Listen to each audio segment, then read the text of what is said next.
Olá, meu nome é Robson e hoje eu vou falar sobre barragens de rejeito sendo modeladas pelo Flow2D, modelando o desastre Brumadinho.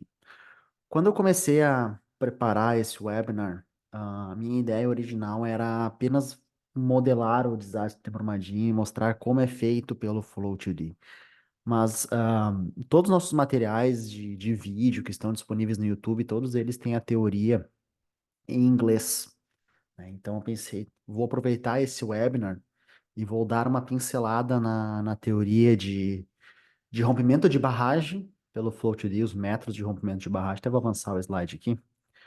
Os métodos de rompimento de barragem, quais os tipos, e depois disso eu vou falar um pouco da simulação de transporte e sedimento, simulação Mudflow e a simulação duas fases.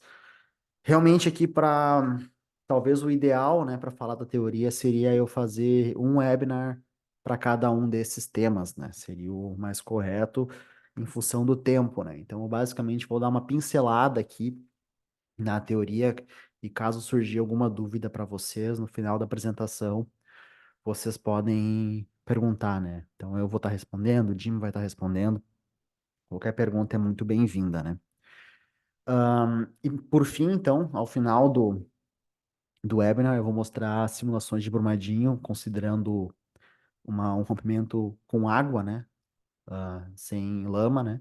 Depois disso, eu vou fazer uma simulação de Mudflow e de duas fases, né? Por que a gente faz isso, né? Quando a gente está fazendo uma modelagem mais complexa, como é um rompimento de barragem de rejeito, a gente sempre começa do mais fácil, né? Mais, não vou dizer mais fácil, o menos complexo, né? E aí, então, a gente vai aumentando gradativamente a complexidade do problema que a gente está tentando solucionar, ou está tentando modelar, né? Então, começa com água, Mudflow, e aí, por fim, a gente faz a modelagem com duas fases. Então, começando a falar um pouco mais de barragem, né? O Float-D utiliza três métodos para rompimento de barragem, né? O que eu vou estar falando aqui hoje é o rompimento por taxa prescrita, né? Que basicamente a gente consegue estimar ou a gente atribui um valor de rompimento tanto vertical quanto horizontal em metros por segundo ou pés por segundo para acontecer o rompimento da barragem, né? O float-D também faz o rompimento por erosão prevista, no caso, o primeiro se chama em inglês no modelo Prescribed Breach, né? E o segundo se chama Erosion Breach. E segundo método utiliza uma equação de transporte de sedimento para fazer a brecha, né, o rompimento da barragem, né? E o último seria a falha por pilha sem barramento, né, que seria o tailings stack, onde a gente simplesmente coloca essas pilhas de rejeito e roda a simulação sem nenhum barramento, onde vai então começar a ser movimentado dentro do domínio nossos rejeitos, né? O objetivo da gente fazer esse rompimento é obter o volume de água ou de rejeitos, né, quando a gente faz rompimento de barragem por água ou rejeito, através da brecha. Então, o objetivo final é obter o volume, né, o inflow que vai ter dentro do nosso domínio. E como é que o Flow2D ele entende barragens e diques, né? E aqui eu até poderia falar um pouco sobre muros também, quando a gente vai olhar numa zona urbana, né, que a gente tem alguns muros que podem direcionar ou até mesmo bloquear o escoamento da água, né? Então, esses barramentos, eles servem para bloquear ou armazenar água, fluidos, rejeitos, né? Dentro do Flow2D, ele representa pelo bloqueio de um lado do elemento do grid, né? Se vocês se lembrarem do octógono que eu expliquei no primeiro webinar, então basicamente ele é bloqueado, né? Aqui tem uma outra imagenzinha também que explica como é que funciona uma wall, né? Um muro. Esses elementos não têm largura e eles podem falhar por galgamento, né? Que seria a tradução para overtopping em português, que seria quando a água passa por cima, erosão ou colapso da estrutura hidráulica, né? Então, falando então especificamente do rompimento por taxa prescrita, né? Então, a gente tem aqui uma imagem, uma seção transversal de um barramento, numa barragem, e aqui ao lado esquerdo é a montante, né? A gente tem o reservatório, né? E a gente, primeiramente, tem que atribuir a elevação de rompimento dessa barragem, né? Que pode ser meio metro abaixo da crista, 1 metro, isso aí é algo que o usuário vai adicionar conforme a sua necessidade, né? É importante ressaltar que essa elevação é onde começa a taxa vertical de falha, né? Onde o usuário atribuir essa falha, onde começa a falha tanto horizontal quanto vertical, é claro.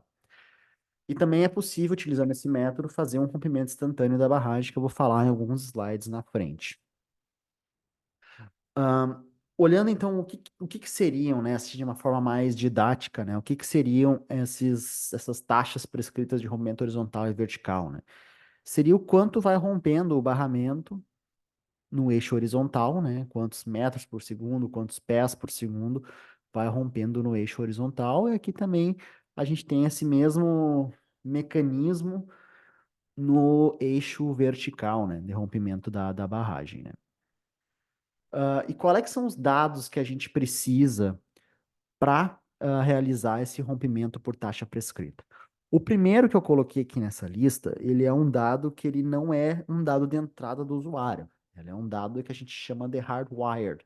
Ele é codado no algoritmo do Flow2D e o usuário não pode modificar esse parâmetro, né? Que seria a falha inicial da largura de rompimento que a gente tem, inicia-se em um pé ou 0,3 metros, né? Então, e isso, quando a gente faz uma análise de sensibilidade, esse parâmetro não é muito sensível, né? Então, por isso que não precisa ser modificado pelo usuário, né? A gente pode atribuir a falha onde é que começa a falha, né? A gente pode atribuir a um elemento específico do barramento, a um grid, né? A uma direção do grid, ou ou a todos eles, né? Também a gente pode escolher, ou a mais de um, inclusive, a gente pode selecionar dois ou três ou quatro, dependendo do tamanho do teu barramento, locais onde vai começar essa falha, né? Também podemos definir uma duração da falha, né? Para permitir a saturação com fluxo de inundação. Isso pode variar de meia hora, uma hora, 2 horas. Como eu já falei anteriormente, a elevação de rompimento, um pé abaixo, meio metro abaixo, 1 metro da crista, onde o usuário desejar. E a largura máxima da falha, né? Para evitar que ela se expanda sem limite. Quando a gente olha para um dique, por exemplo, o rompimento de algum dique, ele geralmente rompe, expande até um determinado ponto e para, né? Então, essa largura máxima da falha é um parâmetro bem importante de adicionar dentro desse algoritmo de rompimento por taxa prescrita. E também as próprias taxas, né, claro, de rompimento, né, vertical e horizontal. E quando a gente atribui zero para ambas as taxas, né, aí a gente vai ter um rompimento, um colapso instantâneo da fundação do barramento. Então aqui é uma imagenzinha de um dique, de um barramento, né, e aí tu pode estar se perguntando, Robson, qual seria uma boa taxa de rompimento aí para o meu modelo, né? Muito difícil dizer, mas a gente tem aqui alguns que a gente pode estimar, né? Uma taxa vertical que varia mais ou menos entre 1 a 20 pés por hora, né? Quando é dique é um pouco mais devagar, né? Em torno de 2 pés por hora. Quando é um barramento maior, 20 pés por hora. Isso no eixo vertical, né? Quando a gente fala do eixo horizontal, pode variar desculpa, de 10 até 50 pés por hora, né? Ou ainda mais, dependendo do tipo de barragem, barramento que a gente tem, né? E qual é que é o procedimento que a gente deve executar para conseguir fazer esse rompimento por taxa prescrita, né? Primeira coisa, claro, a gente tem que preparar os dados do modelo, né? Pegar o DM, pegar o Manning, todas as informações necessárias para rodar um modelo. Então a gente deve atribuir a barragem, né? Eu vou mostrar para vocês em mais detalhes isso quando eu mostrar os resultados de Brumadinho. Mas basicamente aqui é o barramento, essa linha vermelha, né? Seria o que a gente chama de levees no Flow2D, né? Então ele evita que a água escoe para cá, né? Faz literalmente um barramento aqui, né? Então a gente tem que identificar onde essa falha vai ocorrer, né? Ou se ela vai ser uma falha global e adicionar água nesse reservatório. Essa água ela é adicionada por meio da condição inicial, né, onde a gente seta uma elevação de superfície da água, né, em apenas uma célula é necessária. Eu vou rodar essa simulação para vocês entenderem depois, porque como é que funciona isso? Ele seta a elevação da superfície da água e qualquer elevação menor que essa é setada como essa elevação de nível da água.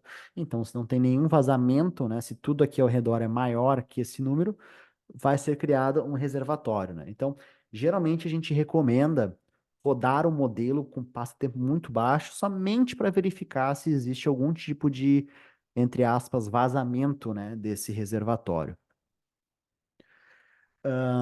Isso também agora, esse slide é muito importante, que foi algo que eu comentei também na apresentação do webinar passado, que o que controla a inundação é o volume do reservatório nesse caso. Então, é o volume, né?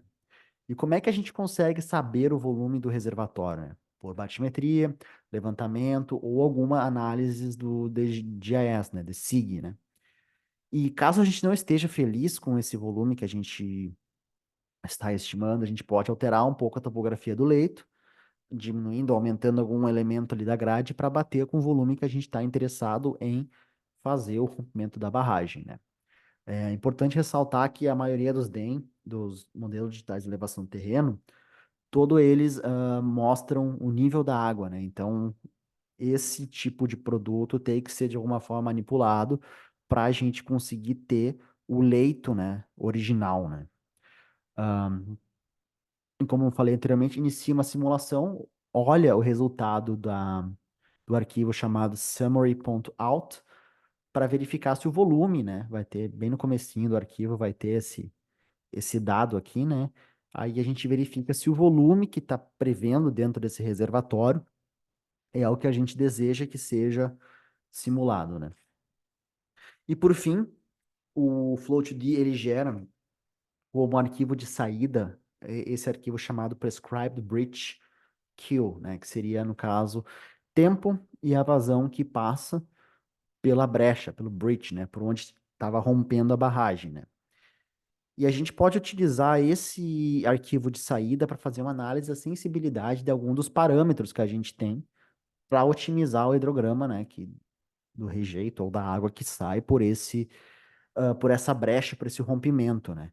E isso pode nos ajudar a ajustar para alcançar um pico mais rapidamente, por meio de aumentar a taxa, vamos supor, de rompimento horizontal, ou abaixar, ou aumentar a velocidade, elevação onde aconteceu o rompimento, conseguimos, mexendo nesses valores, maximizar o pico ou até mesmo alterar a velocidade de drenagem do reservatório, né?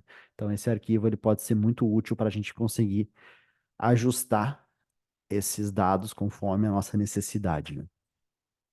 Então, mudando agora do rompimento de barragem, eu quero falar um pouco do transporte de sedimento no Flow2D, que é uma forma da gente realizar a simulação, né?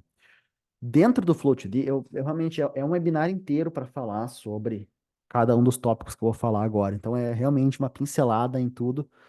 E caso vocês desejem no futuro que eu faça um webinar sobre cada um desses modos de simulação, eu posso fazer para vocês, né? Então, o transporte de sedimentos no Flow2D, ele é uncoupled, né? No caso, ele é separado, né? Então, primeiramente, o Flow2D calcula a hidráulica do fluxo, né? E depois ele estima o transporte de sedimento nas células, né? Então, basicamente, o que que a gente assume é que as mudanças na geometria do canal ou na planície de inundação, para um determinado tempo para um determinado intervalo computacional, é muito pequeno essa variação da elevação do leito ou da erosão do leito, né? Por meio do sedimento. Isso acaba não afetando a hidráulica que a gente tem do fluxo, né? Então, porque é muito pequena essa variação dentro de um passo de tempo, né? E também é interessante aqui ressaltar que o sedimento é distribuído uniformemente dentro das células para inundação, né? Então, dentro de uma própria célula é uniforme, não tem uma região dentro da célula que tenha mais sedimentos ou menos sedimentos que outra, né? E esse tipo de simulação, ele é indicado quando a gente tem uma concentração por volume menor que 20%, menor que 0,2. Vou comentar sobre isso um pouquinho adiante. Então, assim, ó, pincelada geral aqui no conceito de transporte e sedimento. A variação do armazenamento, erosão e deposição, para um elemento, para uma célula, né? Ela é calculada pela entrada de sedimento, né? Dentro dessa célula, menos a saída da capacidade de sedimento, baseada na equação que a gente seleciona. Então, a gente tem essa camada de troca, né? Que seria 3 vezes o diâmetro 90 do sedimento, né? E é assim que a gente consegue calcular se o sedimento vai ser depositado ou erodido do leito do canal ou da planície de inundação, né? Então, só para provar para vocês de que ter esses dois mecanismos, o cálculo ser uncoupled, né, ser separado, a gente precisa em torno de 5 ou mais passos de tempo, que seria em torno de 1 a 10 segundos, para a gente alterar a elevação do leito em 0,1 pé, né? Então, seria muito pequeno, né, a cada passo de tempo, a mudança no leito, né, que não vai impactar de alguma forma significativa na hidráulica, né, do escoamento. Então, dentro do Flow2D, a gente tem algumas equações, né, por transporte de sedimentos. Ah, cada uma dessas equações aqui são 11 equações, se eu não estou enganado. Cada uma delas foi baseada em condições únicas do rio, onde foram estudadas essas equações, né? Então, algumas são para leitos mais arenosos, outros para leitos mais rochosos. Não tenho tempo para ficar falando de cada uma delas aqui, mas a gente disponibiliza materiais que mostram a aplicabilidade de cada uma dessas equações, né? Então, mudando de transporte de sedimento para Mudflow, Mudflow seria a lama, né? Então, aqui já é um outro tipo de simulação, né? Nesse tipo de simulação, as propriedades do fluido que controlam a hidráulica do fluxo, tratando o fluxo como um fluido contínuo. Então, basicamente, ahn, a gente monitora o volume de água e sedimento com base nas células, né? Uma diluição. E esse tipo de simulação, ele não troca, não existe troca de sedimento com o leito, apenas interrupção do fluxo e remobilização. O que que significa isso?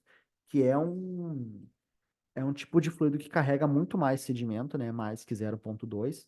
E eu vou explicar no próximo slide, em detalhes, o que que é cada um desse, o que que significa mais ou menos, né, essa concentração por volume, né?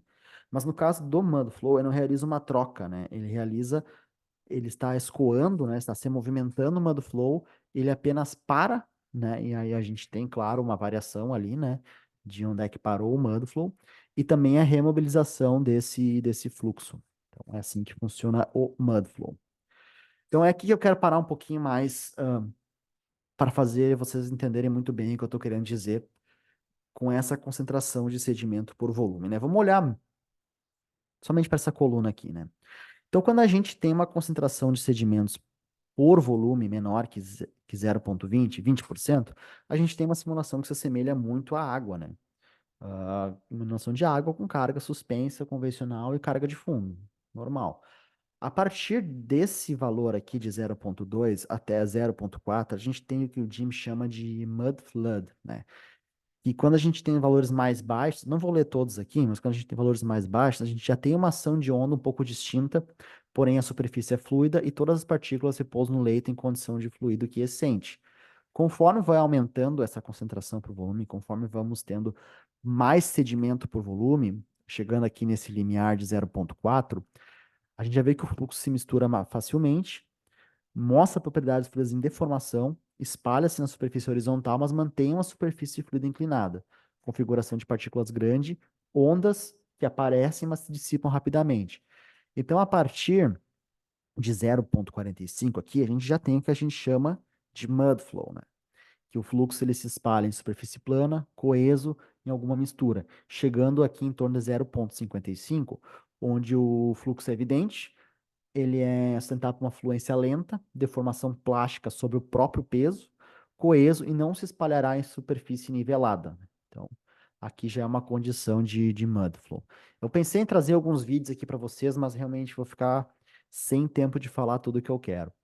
E a partir desse valor de 0,55, a gente já tem o que a gente chama de landslide, né? Que seria o deslizamento de terra, né? Que aí é uma falha já por bloco, né? Porque se você for ver aqui um volume de sedimento uma concentração de sedimento por volume já maior que 0,65, isso aí já é quase como um solo, né? Já se comporta como um solo, só desliza por bloco, né? Não existe mais fluidez, né? Então, seguindo adiante. E como é que a gente seleciona algum dos parâmetros que são necessários para fazer uma simulação de Mudflow? Porque é muito difícil a gente estimar somente baseado na literatura, né? Porque cada bacia hidrográfica tem uma geologia única e cada bacia hidrográfica tem solos com propriedades geológicas únicas, né? Então a gente tem basicamente duas abordagens possíveis. A primeira, claro, é fazer teste laboratorial de viscosidade e tensão, só que para isso a gente precisa de equipamentos, e esses equipamentos são muito caros, já são caros lá nos Estados Unidos, provavelmente quando importar aqui para o Brasil vai ser muito mais caro, né? Mas é uma forma que a gente tem de estimar esses parâmetros, né? Ou a gente pode se basear em dados existentes, né? Então, essa aqui é uma tabela que a gente disponibiliza para vocês também. Isso aqui também já está dentro do Flow2D, né? Que é uma tabela de tensão de escoamento e viscosidade em função da concentração de sedimentos, né? Então, isso aqui são dados de campos obtidos pelo JIM, e aqui são algumas relações disponíveis na literatura, né? Você pode ver que a equação é bem parecida, né? E a gente recomenda, não seria recomendar, né? Mas assim, os que melhor representam geralmente é o Glenwood 4, né? Ele é um pouquinho mais denso nesse caso, né? Vamos dizer assim. E esse Aspen Minefield aqui, que também é um muito bom, que é esse que eu utilizei para modelar Brumadinho. Vou mostrar para vocês em alguns minutos, tá? Então, seguindo adiante, falei transporte de sedimentos, falei do Mudflow e agora eu vou falar um pouco do Flow 2D de duas fases, né? O two-phase, que ele é o que foi implementado mais recentemente no modelo, né?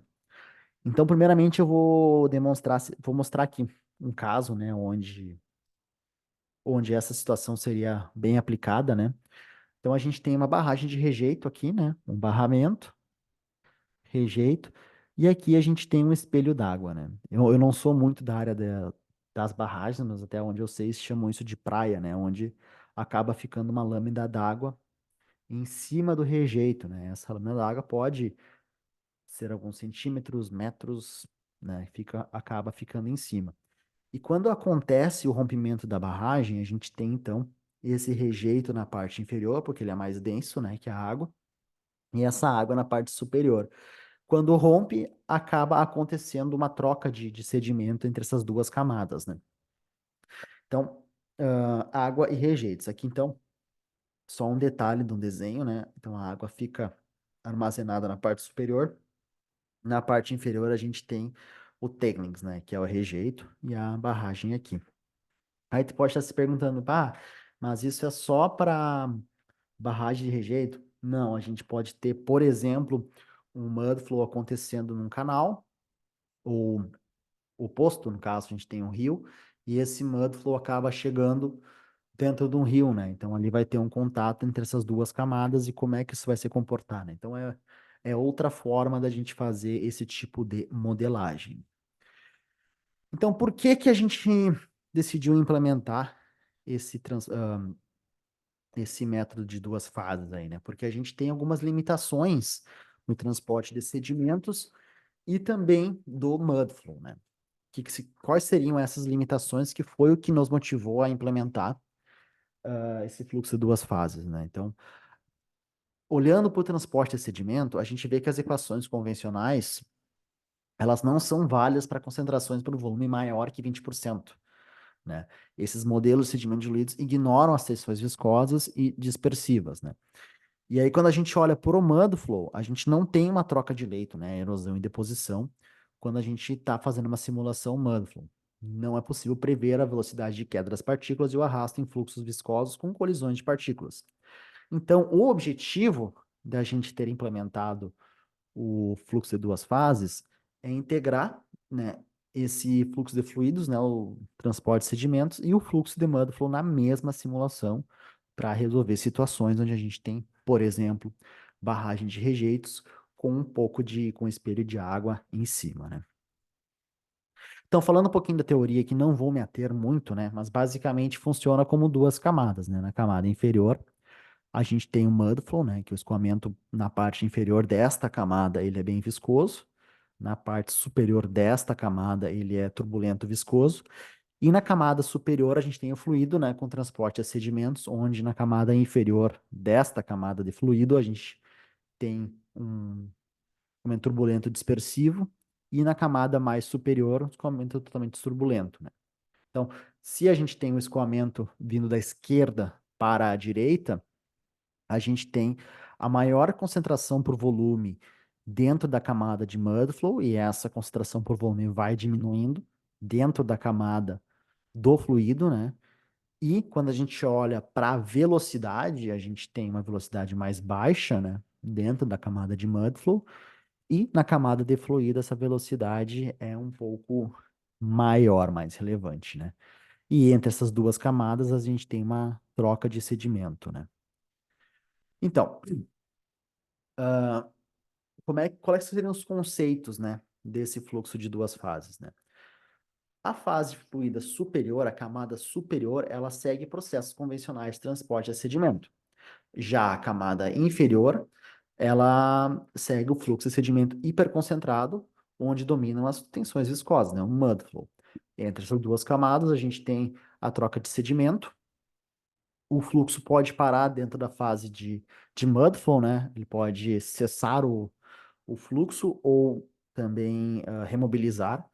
E se a camada fluida, né, a camada de cima avançar além da camada de mud flow e ter contato com o leito, né, com a planície de inundação, sem a camada de mud flow embaixo, a gente pode ter erosão e deposição no leito, né? Então, basicamente seria isso aqui, né? Se a gente já não tem mais o mud flow como a camada inferior, a gente tem o fornecimento de sedimento, né? E a capacidade de transporte de sedimento, como eu tinha mostrado lá naquele slide anterior. Só que aí, como essa camada de transporte de sedimento não está trocando o sedimento com o mud flow, ela faz a deposição e a erosão do terreno ou do leito, né? Então, para a gente conseguir fazer o fluxo em duas fases, né, a gente tem que selecionar uma das 11 equações de transporte de sedimentos, né, para a camada de fluido. Aí a gente utiliza o componente do Mudflow também, né, para fazer a camada de Mudflow, né, todos aqueles dados de viscosidade. Então, os dois funcionam. Eu vou mostrar para vocês no QGIS ali, né, como é que a gente prepara esse fluxo de duas fases, né. Mas, basicamente, a gente precisa dos dados de ambos os transportes de sedimentos e Mudflow, né. Então, é um código interno do Flow2D que vai controlar essa troca de sedimento entre as camadas de fluido e de Mudflow, né. E quais são os processos físicos que são simulados ou representados, né, por esse fluxo de duas fases? Então, basicamente é um processo que acontece que acontece tanto quando a gente simula somente o Mudflow, quanto a gente simula somente o transporte de sedimentos, né? Então, olhando ali para a camada inferior, né, de Mudflow, a gente tem a interrupção e a remobilização do Mudflow. E como eu falei, se a camada fluida avançar sobre a camada do Mudflow, tiver uma em cima da outra, existe uma coleta, né? Obtém o sedimento do Mudflow ou pode sedimentar na camada de Mudflow, né? Com isso, a gente pode aumentar ou diminuir a concentração de sedimentos em cada uma das camadas, tanto desse de fluido quanto de Mudflow. E a camada Mudflow pode se diluir na camada fluida, ou a camada fluida pode se tornar parte da camada Mudflow, né? Então, se a camada Mudflow deixar de existir, vai existir somente o transporte de sedimentos, né, que pode ocasionar a erosão ou a deposição do, do no leito, né?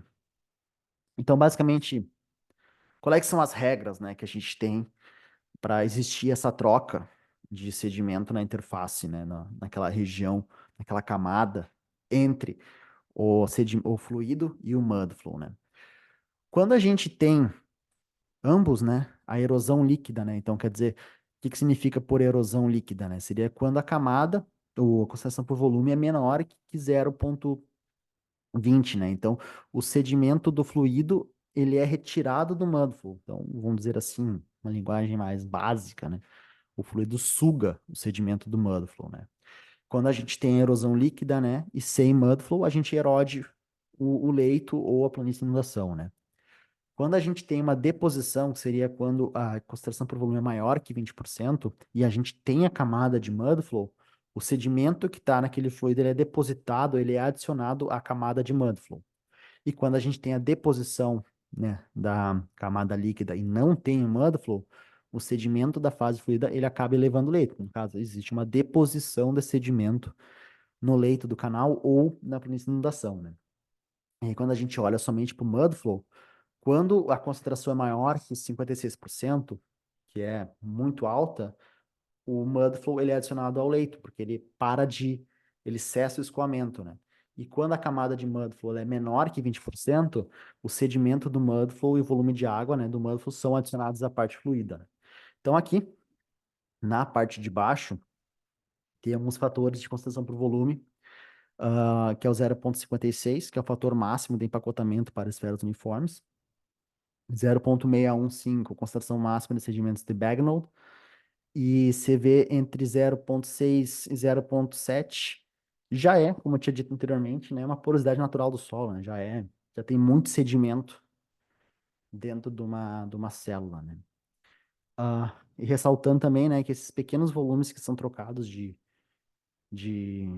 com base em intervalos muito pequenos de um segundo, né, então acaba não alterando a parte hidráulica, né, da planície de inundação. Então, tem slide de perguntas aqui, mas vamos deixar as perguntas para o final, que agora deu mais ou menos como eu estava esperando, em torno de meia hora para falar dessa parte teórica.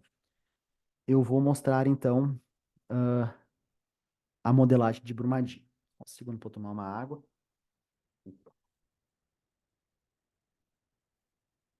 Então, essa aqui é a primeira modelagem que eu quero mostrar para vocês. Tem algumas outras abertas aqui, né? Essa seria de água, mudflow, duas fases, e por fim, o mapeamento aqui, né? Que é o que eu quero falar para vocês. Então, por que que esse desastre de Brumadinho, em termos de engenharia, ele é, vamos se dizer assim, interessante, né? Porque nessa situação aqui, a gente tem dados antes, né, do desastre e depois do desastre, né? Deixa eu só desmarcar aqui para vocês verem. Então, para quem não conhece, essa aqui é o barramento que rompeu, né? Um barramento de rejeito. Esse barramento rompeu e acabou vindo aqui para baixo, né? Causando destruição aqui na cidade e terminou aqui nesse riacho aqui, nesse rio, né, que eu não me lembro o nome, mas Parauapé, algo assim. Então essa aqui é uma imagem aérea de antes do desastre, né? Então o interessante nesse ponto que eu digo é que a gente tem então os dados de antes e depois, tanto imagem aérea, né, que seria agora o Google Hybrid, né, que a gente consegue ver aqui, ó, que ainda existe alguns rejeitos, né, ficaram dentro do reservatório, né? Mas a área de destruição aqui, ela é muito grande, né? Podem ver aqui. E essa aqui, se eu não estou enganado, isso aqui não é uma imagem logo após o, o rompimento. Essa imagem aqui já tem alguns anos depois, ainda assim. E dá para ver o nível da destruição, né? Entre as duas imagens aqui que causou, né? Esse rompimento de barragem. Mas a gente não tem, então, somente dados de imagem de satélite, de fotografias, né? A gente também tem dados de elevação antes do desastre, né? E depois do desastre, né? Então a gente consegue fazer essas comparações. Aqui você não se preocupe muito com a cor, é que uma tá sendo, a escala tá de 0, a elevação máxima, e a outra tá de 723 até a elevação máxima, né? Então, por isso que a cor tá um pouco diferente. Isso aqui basicamente é só um recorte, né? Que não pegou bem ali a elevação máxima. Mas eu quero mostrar para vocês aqui, de uma forma bem rápida também, utilizando essa ferramenta, né, chamada de Terrain Profile, que é uma ferramenta que não é feita pela Flow2D, mas ela está disponível nos plugins do QGIS, né, que é uma ferramenta muito interessante que a gente consegue comparar seções de rasters, né? Então, no caso aqui, a gente tem três elevações, né, três DEMs, e a gente vai poder comparar a elevação antes do desastre e depois do desastre, né? Então, eu vou selecionar primeiro aqui a pre-disaster, vou fazer uma seçãozinha aqui e vou adicionar essa layer. Pre-disaster eu vou marcá-la de verde, então, né, a gente pode ver que o rejeito ele fica aproximadamente 935 metros de altura, né? Vou adicionar uma elevação depois do desastre, vou deixar em vermelho, né? Vocês podem ver que tem uma variaçãozinha aqui.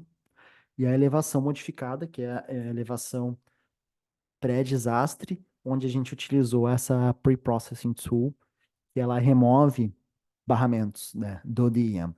Existem outros softwares que fazem isso. Essa aqui é uma ferramenta mais simples que vem junto no pacote Full2D, mas vocês podem usar a ferramenta que vocês preferirem para fazer essa remoção do barramento, né? Então eu vou adicionar isso aqui para vocês verem. Vou adicionar numa cor amarela, tá bonitinho de ver. Um pouquinho mais escura. Aqui. E ficou uma cor de burro quando foge. Aqui assim, mais ou menos. Vocês podem ver, né, que seria o verde aqui seria então a barragem de rejeitos. O vermelho seria o que sobrou depois do desastre. E aqui seria modificado onde a gente não. Seria o vale original, né? Onde foi adicionado o rejeito, né? Então, essa aqui é uma seção transversal. Vamos fazer uma seção longitudinal. Vocês podem ver também, né? Que aqui, então, isso aqui é o volume de rejeitos, né? Aqui é o que sobrou de rejeitos, né? Então tá, essa ferramenta é muito boa para vocês utilizarem nas suas simulações, para verificar o DEM, mas basicamente a gente tem aqui, não vou conseguir fazer todos os passos para criar o grid, posso até fazer, né? Se vocês quiserem algum outro webinar eu posso fazer. Mas aqui então já foi delimitada a bacia, né? Seria até esse ponto. Foi delimitada a bacia porque a gente utilizou isso aqui num treinamento que a gente deu e a gente fez uma simulação hidrológica. Então por isso que foi simulado toda a bacia, né? Mas no caso, para um rompimento de barragem, somente essa área aqui já seria suficiente. Não precisaríamos de tantas células assim, né? Para fazer um rompimento de barragem. Ah, então, foi colocado a elevação, né? Da modificada, né? Vocês podem ver aqui, né? Que seria quase como uma curva de nível aqui, né? A elevação de cada grid, né? Começar aqui de baixo, né? Aqui seria esse polígono azul grande, ele é uma das formas que a gente tem dentro do flow de colocar uma condição de contorno de saída. A gente faz um polígono, né? E dentro desse polígono ele reconhece as células que são mais, mais à borda do grid, né? E essas células, então, pode ver que elas estão rachuradas, né? Essas aqui não estão rachuradas. As que estão rachuradas são condições de contorno de saída, que significa que cada fluido que chegar ali, ele é jogado para fora do domínio, né? Essas linhas verdes aqui são cross-sections, né? Para a gente conseguir calcular a vazão ou alguns outros parâmetros que vêm junto, né? Não são necessárias de ter isso aqui para fazer a simulação, mas a gente fez para conseguir verificar, porque um dos parâmetros de calibração que a gente utilizou nessa modelagem é que chega em torno de 3 horas depois do rompimento que chega aqui na cidade a lama, né? Então a gente utilizou isso aqui para verificar. Mas o que a gente precisa mesmo para fazer a simulação de uma forma mais simples, a gente precisa da leve, né? A leve, ela é basicamente essa linha laranja, né? Essa aqui é o que o usuário coloca, né? Então, se a gente clicar aqui, não nessa aqui, esta aqui, né? Que será do usuário. A gente clica aqui, então ela basicamente tem uma elevação de 942, né? Essa leve, e ela tá barrando tudo aqui. E aqui dentro, na condição inicial, eu coloquei um reservatório de água. Opa, condição inicial, um reservatório de água de 936 metros, né? De elevação. Então, esse barramento aqui ele vai fazer um reservatório, né? Ah, deixa eu olhar nas esquemáticas, deixa eu desmarcar aqui então essa leve, porque quando ela é esquematizada, ela fica com esse formato aqui, né? Que basicamente, se pegar essa célula aqui para explicar para vocês. Você lembra do octógono que eu falei alguns webinars atrás? Então aqui tem o escoamento noroeste, oeste, sudoeste, sul, sudeste, leste, nordeste e norte, né? Então essas direções aqui estão sendo barradas, né? Então a água não consegue fluir nesse sentido, nem nesse sentido, nem nesse sentido, nem nesse sentido, né? Então isso é feito pelo plugin, né? Quando o usuário adiciona uma linha reta, né? Como essa, a gente esquematiza esse dado e ele gera essas linhas aqui bloqueando o escoamento, né? Então a gente já pode olhar aqui, por exemplo, ó, aqui tem uma célula de 870 metros, mas a leve é 942, né? Então não vai fluir por aqui. Aqui a gente tem um outro que é 940, como a elevação aqui é 936 metros, também não vai vazar por aqui.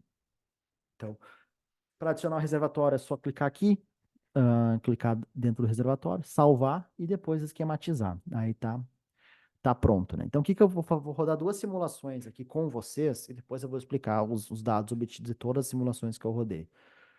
Então, adicionei o reservatório, coloquei o nível, a elevação de água, vou dar uma olhada aqui, eu vou fazer somente um teste, tá, pessoal, para ver se não tá vazando. Então, o que que eu faço? Eu boto um passo de tempo aqui, um tempo de simulação bem baixo, 0,01. Eu vejo se tá ligado leves, é água, né? Então, beleza, vou salvar, esperar finalizar aqui. Aí eu venho em Quick Run, porque eu vou exportar, nem vou olhar os arquivos, vou só exportar e rodar, né? Então, eu vou vir aqui, eu vou criar uma pasta chamada Quick Run. Seleciono. Não estou interessado em Rain, nem em Filtration, só nas condições de contorno de saída, de entrada, né, que seria a condição inicial, a leve. Floodplain Cross Sections eu poderia deixar ou não, e também o Manning e topo, né? Então, vou apertar OK e vai rodar uma vez para verificar se esse reservatório está vazando ou não. Esperar um pouquinho, já vai mostrar aqui como está no modo gráfico, já vai mostrar que o reservatório não está vazando. Beleza, tá? Tudo tranquilo. Até eu posso vir aqui olhar no Quick Run, Summary Got Out. Se eu olhar nesse arquivo aqui, um segundinho. Se eu olhar nesse arquivo, a gente tem 9,7, 10 na 6. O volume de rejeito que tinha no reservatório, de acordo com o relatório, um dos relatórios era 9,7, né? Vezes 10 na 6. Então, a gente está dentro do valor que a gente espera do reservatório, né? Então, a partir daí, o que que eu vou fazer? Eu vou selecionar aqui o editor de leves, né? Vou colocar um prescribed failure. Eu já tinha adicionado aqui anteriormente nessa, nessa direção dessa célula. Vamos ver que célula que é. Opa, desculpa. Nessa célula. 25,318. Vou copiar esse número. Vou abrir o editor aqui. Vou colar e vou olhar para ele, né? Então, esse aqui tem uma leve failure e ela está na direção sudoeste, né? Então, aqui para baixo. Então, vou clicar aqui, vai aparecer que essa leve tem uma falha. Então, a gente tem aqui elevação, né? Que eu falei na parte teórica, qual é que é a elevação? 930, posso deixar 930. Aí a duração vou deixar zero, que eu quero que comece a romper no momento que começar a simulação. Aqui eu posso deixar zero. Não vou limitar a um comprimento máximo de rompimento. Taxa vertical vou deixar 10 e horizontal vou deixar 100. Vou aplicar essas changes e vou fazer da mesma forma o quick run. Vou botar para rodar na mesma pasta aqui que não. O ideal sempre, o ideal sempre é deletar os resultados, né? Por mais que eu poderia ter rodado, não ia acontecer nada, né? Mas eu vou botar. Não estou interessado em chuva nem infiltração, vou rodar e vocês vão ver que o modelo vai ser chamado direto e já vai mostrar já nos primeiros passos de tempo o rompimento da barragem, né? Lembrando que essa é uma simulação de água, né? Então, opa, esqueci de alterar o tempo de simulação. Então, vou voltar aqui, vou colocar para 4 horas, né? Porque aquela outra simulação foi somente um teste, tá? Então, agora eu vou fazer o rompimento propriamente dito. Selecionar aqui, vou rodar. Vai abrir o modelo de novo. Esperar um pouquinho, e aí vocês já vão ver o rompimento aqui, como vocês estavam vendo antes, só que a simulação terminou porque eu não tinha ajustado o tempo de simulação, né? Então, aqui dá os valores, podem ver que tá azul bem fraquinho, né? Que é começando o rompimento por taxa prescrita, né? O tempo de simulação, passo de tempo, e aqui também um dos valores mais importantes que a gente tem, que é a conservação do volume. Vocês podem ver, tá zero, então o volume está sendo conservado. As linhas brancas aqui, elas são os vetores de velocidade, né? Podem ver a expansão aqui do escoamento, e assim vai indo, né? Essa simulação eu já rodei, porque eu estou interessado em mostrar os resultados para vocês daqui a pouco, né? Só mais alguns passos de tempo aí, até meia hora de simulação aí. Pode ver que o rompimento tá bem legal, né? Claro que se a gente colocar do modo de texto, a simulação ela é mais rápida, né? Mas aqui é bom para quando a gente está começando a preparar um modelo, a gente olhar o que está acontecendo é bem interessante, né? Então eu vou falhar não, vou parar essa simulação e vou mostrar para vocês ah, algumas coisinhas aqui ainda.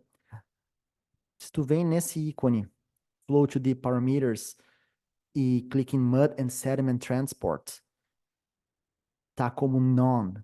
Então, None seria uma simulação de água, né? Mud and Debris seria Mud Flow, Sediment Transport seria de sedimento transporte e da Two-Phase seria de duas fases.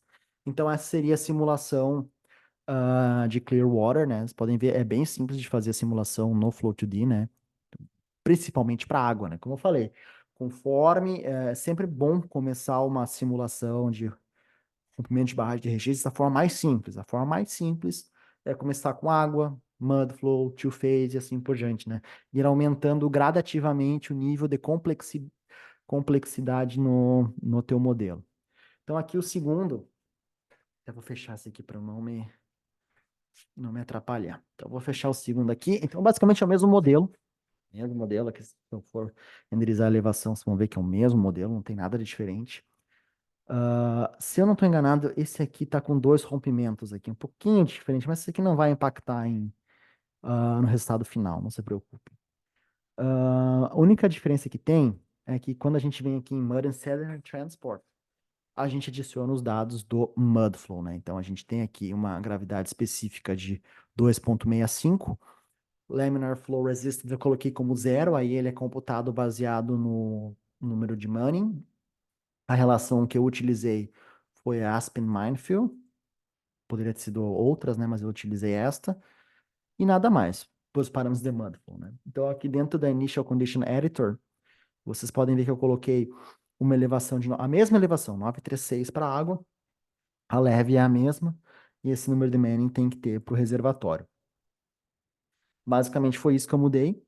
Rodei exatamente da mesma forma que o outro modelo. Criei a pasta, botei Quick Run e rodei. E aí a simulação. Não vou rodar aqui, né? Por causa do tempo, mas rodou. Bem tranquila a simulação. Essa seria de Mudflow.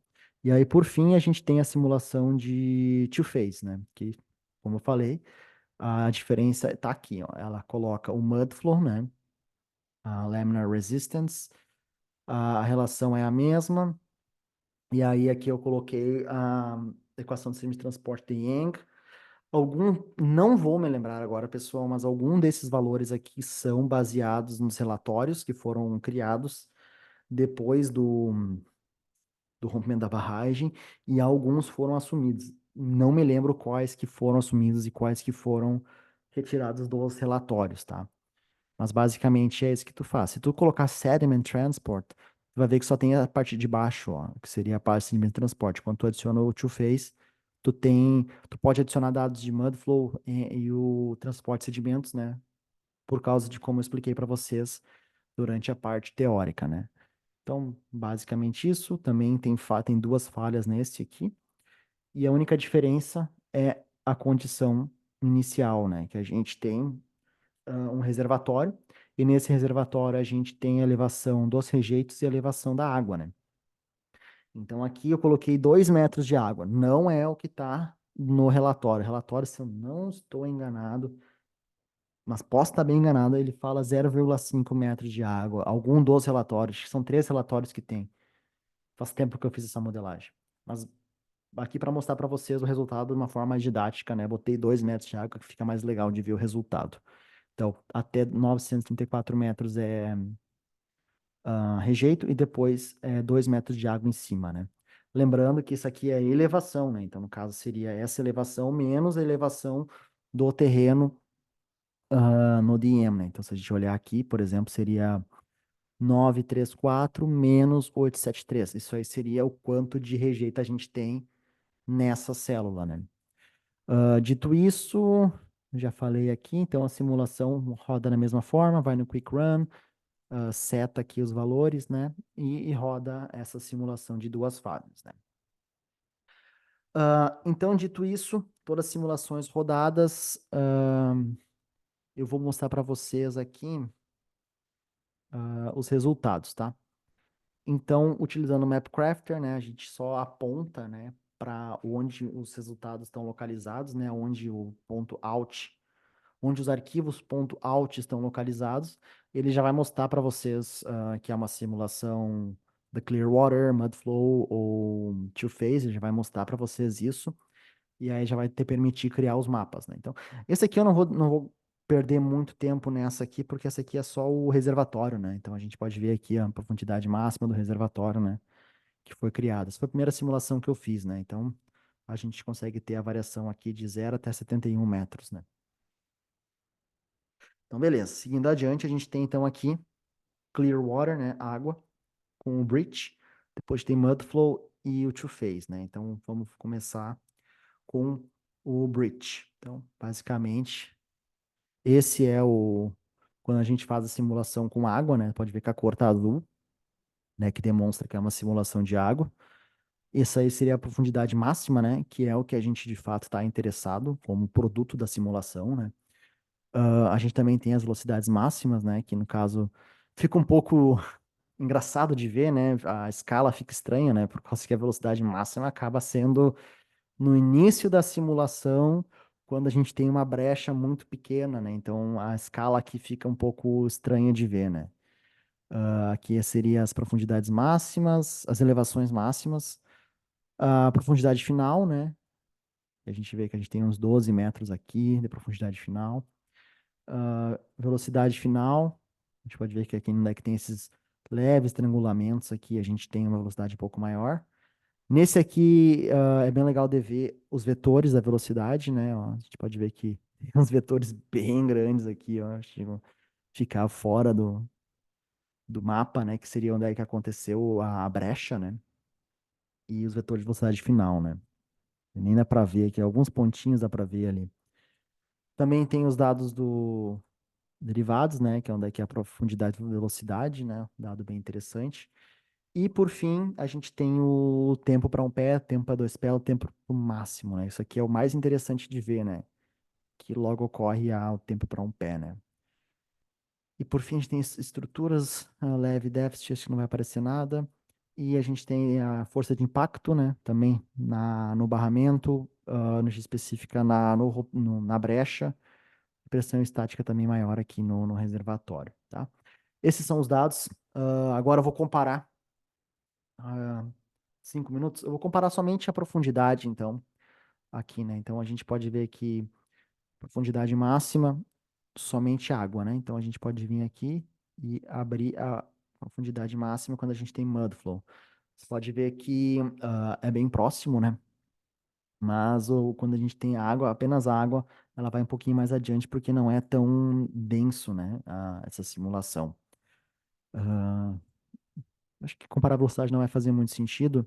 E quando a gente tem aqui, eu quero mostrar um pouco os resultados de two-phase, né? Que a gente tem uma gama de resultados a mais, né? Aqui seria a profundidade máxima da água, um tempo aqui marcado. Aqui.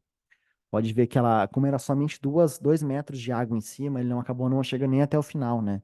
Mas quando a gente olha para o combinado de Mudflow e água, a gente consegue ver que a simulação chega até o final aqui, né? E aí a gente também tem a concentração de sedimento, onde é que é maior, onde é que é menor, né? Ó, de 0 até 0,4, ó, os locais onde teve um sedimento maior. A gente tem o tempo para um pé, vamos comparar esse com o da água. O da água provavelmente é mais rápido, né? Vou botar aqui tempo para um pé. Tá? Não é reservatório, é este aqui. Tempo para um pé. Isto, tempo para um pé. E comparado com esse aqui, ó, pode ver que tá mais vermelho um pouco, né? O da água, que significa que chegou antes, né? A gente também tem alguns dados de Mudflow que a gente consegue verificar, né? A consideração. Aqui é o Mudflow Depth, né? Porque antes a gente tem o da água, o combinado, e aqui o só do Mudflow, né? Concentração de sedimento no Mudflow, pode ver que ele vai bem alto, né? Daí dados só do sedimento, a deposição máxima ocorreu mais aqui na parte superior, o scour também ao mesmo tempo aconteceu aqui, e a diferença, né, do que foi erodido e o que foi depositado, né, no sedimento. Então a gente consegue ver isso tudo dentro dos resultados do two-phase. Então eu tenho mais 4 minutos, consegui ficar bem no tempo, que agora eu quero mostrar algo que para gente que é engenheiro ah, não é tão interessante, porque a gente está interessado mais nos máximos, né? Onde é que a gente teve um maior dano, né? Ao meio ambiente, à sociedade, qualquer coisa, né? A gente está mais interessado nisso, mas se a gente rodar uma simulação. Deixa eu pegar uma aberta aqui.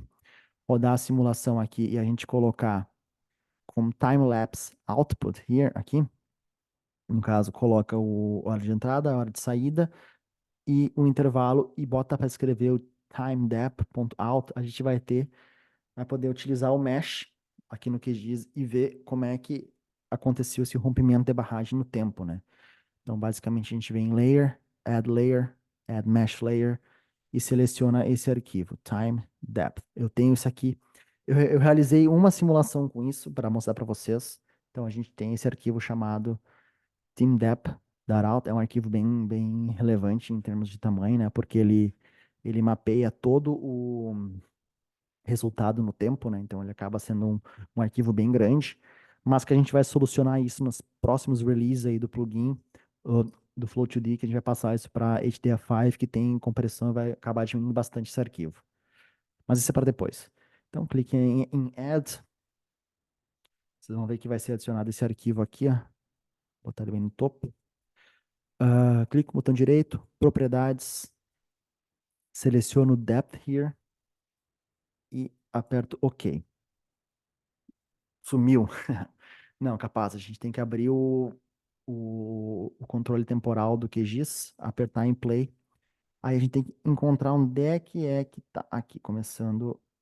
Vai começar em. Esse aqui é do QGIS, tá, pessoal? Então a gente tem que ter um pouquinho de paciência aqui. Começa no 2000, era isso, né? E aí termina no 2011, pode ser. Isso. Termina aqui mais ou menos, né? 20 com 4 horas. Tá aqui. 04, 00, 00. Aí, então beleza. Então aqui a gente possa dar um zoom para layer aqui. Vou organizar um pouquinho aqui. Então, se a gente der um play, a gente vai ver o rompimento de barragem acontecendo, né? A animação. Ah, claro, pode ser em mais detalhes, né? Se eu setar aqui um valor menor, né? Se eu vim aqui setar um valor de 0,01, isso aqui tá em 6 minutos, né? Tá acontecendo isso aqui. Poderia setar em 1 minuto, alguma coisa assim, né? A gente pode ver aí como é que vai indo o rompimento de barragem, bem mais rápido na parte a montante e vai chegando aqui na parte de jusante, né? Também a gente pode alterar as cores aqui, toda a simbologia pode ser alterada, né? Mas o que eu quero mostrar para vocês, por fim, aqui, só para finalizar, então, vou colocar essa, vou adicionar uma simbologia de transparência de 50%, pode ser? Então aqui vocês podem comparar, né, o resultado, né, onde é que chegou toda a lama, né?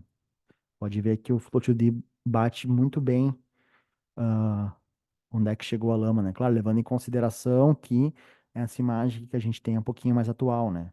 Então, bate muito bem com o dado da, do Google Earth, né? Então, exatamente 2 horas. Ahn, Quero agradecer a presença de todos. Eu vou parar de gravar agora. Um segundo.